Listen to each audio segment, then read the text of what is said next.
സംസ്ഥാന secretary MV. ഗോവിന്ദനെതിരെ CPM-ൽ പടയൊരുക്കം. ഗോവിന്ദനെതിരായ വിവാദങ്ങൾക്ക് പിന്നിൽ കണ്ണൂർ നേതാക്കൾക്കിടയിലെ വിഭാഗീയതയാണെന്നാണ് സൂചന. ജോത്സ്യൻ വിവാദത്തിന് പിന്നാലെ ഉയർന്നു വന്ന കത്ത് വിവാദത്തിലും കണ്ണൂരിലെ ചില പ്രധാന നേതാക്കളെന്നാണ് ഗോവിന്ദൻ പക്ഷത്തിന്റെ വിലയിരുത്തൽ. പാർട്ടി സെക്രട്ടറിയെ ലക്ഷ്യമിട്ടുള്ള അസാധാരണ നീക്കങ്ങൾ, പുതിയ തലങ്ങളിലേക്ക് വ്യാപിക്കുന്ന വിഭാഗീയത, സംസ്ഥാനത്തെ CPM-നുള്ളിൽ പാർട്ടിയിലെ രണ്ടാമനെ ചൊല്ലി ഉയരുന്ന ചർച്ചകൾ പുതിയ തലത്തിലേക്ക് വ്യാപിക്കുകയാണ്. E.P. ജയരാജനെ വെട്ടി M.V. ഗോവിന്ദൻ സംസ്ഥാന സെക്രട്ടറി ആയതു മുതൽ തുടങ്ങിയതാണ് നീക്കങ്ങൾ.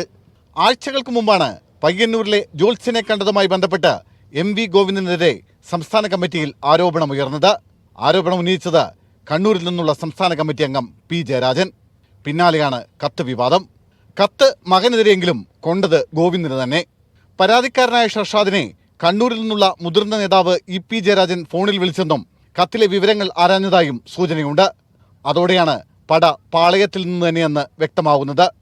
തുടർച്ചയായി തനിക്കെതിരെ ഉയർന്നു വരുന്ന വിവാദങ്ങളിൽ M.V. ഗോവിന്ദനും അതൃപ്തനാണ്. ഇക്കാര്യം ഗോവിന്ദൻ കേന്ദ്ര നേതൃത്വത്തിന്റെ ശ്രദ്ധയിൽപ്പെടുത്തിയെന്നാണ് സൂചന.